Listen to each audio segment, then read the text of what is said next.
नमस्कार।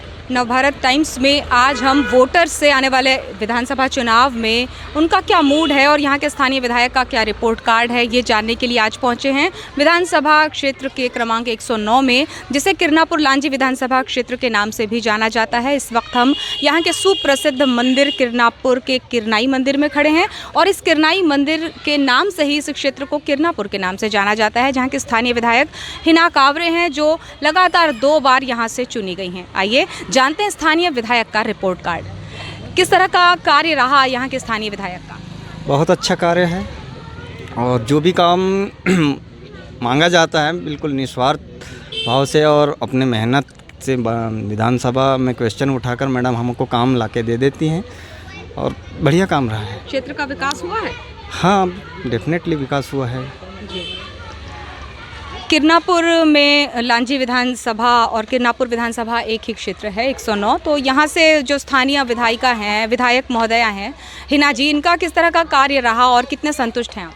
आपने देखा होगा सुपरहिट तो रही हैं वो।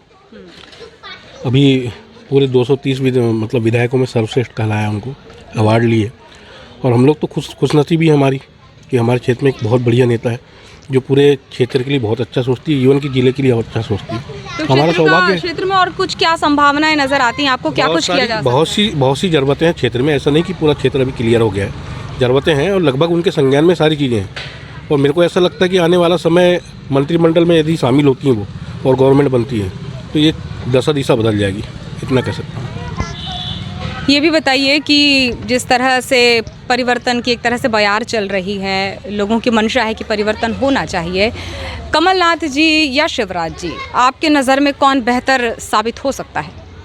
देखिए, मैं वार्ड नंबर 1 से दिलीप मानधाता। आपका जो प्रश्न है कि विकास हुआ है और जो होना चाहिए, इतने नीचे स्तर पे इतना विकास किए हैं इस मैडम ने कि पूछो मत। मैं तो कहता हूँ कि बहुत विकास हुआ है और विकास होगा। और विकास करने के लिए इनको बताना नहीं पड़ता। ये पूरे इस गांव में 84-85 पंचायतें हैं जिसको लगभग बहुत अच्छे से समझती हैं, जानती हैं और लोग इसका पूरा फ़ायदा उठाते हैं। उनको मालूम है कि हिना मैडम बहुत ताकतवर महिला है और इन महिला के सामने यहाँ पे बीजेपी का टिकना बहुत मुश्किल है। प्रदेश में तो यदि जीत के जाएंगी ही और हम भेजेंगे जीत के, और चुनाव जीत के भेजने के बाद इनको ये पक्का है कि मंत्रिमंडल में भी जगह मिलेंगी। ये पूर्व में भी विधानसभा में उपाध्यक्ष थी और उसका लाभ जब पूरे प्रदेश में उन्हें जाना जाता है तो हम किरनापुर वाले कैसे भूल सकते हैं। राजकुमार कर्राहे जी का नाम सूची में आया और इसके बाद बहुत तगड़ा विरोध यहाँ पर क्षेत्र में देखने को मिला, दोनों ही भाजपा कार्यकर्ताओं के बीच। आपको क्या लगता है, एक तरह से ये स्थानीय विधायक को फायदा पहुँचाने वाला नहीं होगा? दो की लड़ाई में तीसरे का फायदा? बहुत फ़ायदा होगा मैम। यहाँ पे असल में जातिगत चुनाव होते हैं। जातिगत चुनाव में मैडम की जो जाति हैं ये OBC की है और हमारे यहाँ OBC मतदाता 100% है।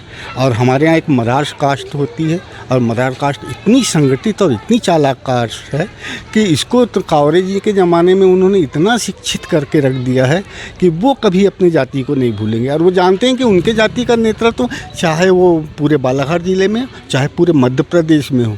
जब उनके पिताजी खुद पूरे मध्य प्रदेश में उनकी जाति का प्रतिनिधित्व करते थे तो मैडम भी पूरी जाति का प्रतिनिधित्व, मैं तो कहता हूँ पूरे OBC का प्रतिनिधित्व करे।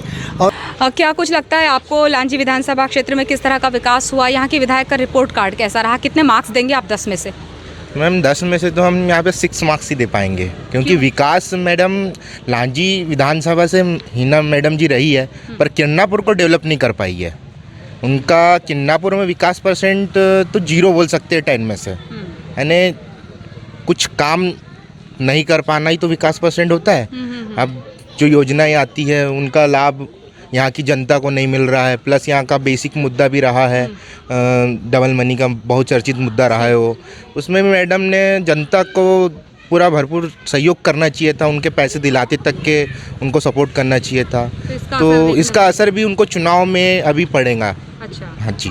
ये तो विधानसभा क्षेत्र की बात रही। प्रदेश की बात करें तो क्या लगता है आपको, जनता बदलाव के मूड में है? इस बार जनता बिल्कुल बदलाव के मूड में है और इस बार जो अपनी जनता सभी समझदार हो गई है, क्योंकि इस बार उनने देख लिए 10 साल हमारे यहाँ सुश्री हिना कावरे जी को।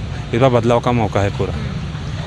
आपको क्या लगता है कि एक क्षेत्र में किस तरह का विकास होना चाहिए था, बल्कि प्रदेश में किस तरह का विकास होना चाहिए था और कहाँ फेल रही सरकार? अगर मैं विकास को परिभाषित करूं तो मैं समझता हूं कि अंतिम पायदान के व्यक्ति तक अगर सारी सुविधाएं अगर मुहैया होती है, प्रत्येक अंतिम पायदान के व्यक्ति को अगर अच्छी शिक्षा मिलती है, प्रत्येक अंतिम पायदान के व्यक्ति को अगर अच्छा स्वास्थ्य मिलता है, इसे विकास कहते हैं। लेकिन इसका उल्टा हमें देखा जाता है। जब से मैंने देखा है, जब से मैंने होश संभाला है, मैंने हमेशा शिक्षा की व्यवस्था को कमज़ोर पाया, स्वास्थ्य की व्यवस्था को कमज़ोर पाया। आज मेरे अंतिम पायदान के व्यक्ति को अगर इलाज कराना होता है तो उसे फ़ोन लगाने के लिए सिर्फ और सिर्फ झोला छाप डॉक्टरों की ही ज़रूरत पड़ती है, वो भी समय पर नहीं आता। अगर झोला छाप डॉक्टर अगर इलाज के लिए 6 दवाइयाँ लिखता है तो मेरा गरीब आदमी दवाई दुकान जाके भी 3 दवाइयाँ खरीदता है, बोलते हैं कि 3 मैं बाकी ले लूँगा। अगर वो 3 दवाइयों में सुधर जाता है तो उसे लगता है कि अब आवश्यकता नहीं है। ऐसी व्यवस्था है मेरे यहाँ की।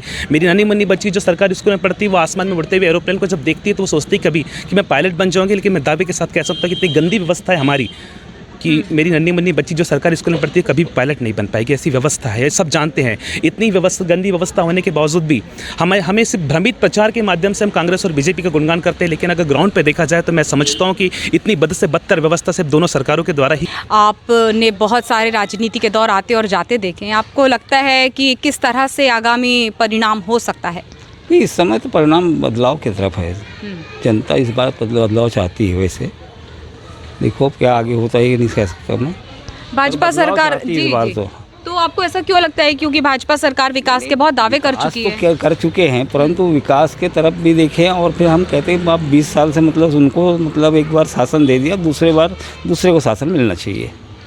तो आपको लगता है कांग्रेस गवर्नमेंट आएगी और आपकी चूंकि विधायक भी कांग्रेस से हैं तो फायदा मिलेगा क्षेत्र को मिलेगा, फायदा क्षेत्र को मिलेगा और विधानसभा क्षेत्र जा करके वो हमारे मंत्री। तो इस तरह आपने देखा कि मतदाता जो है इस विधानसभा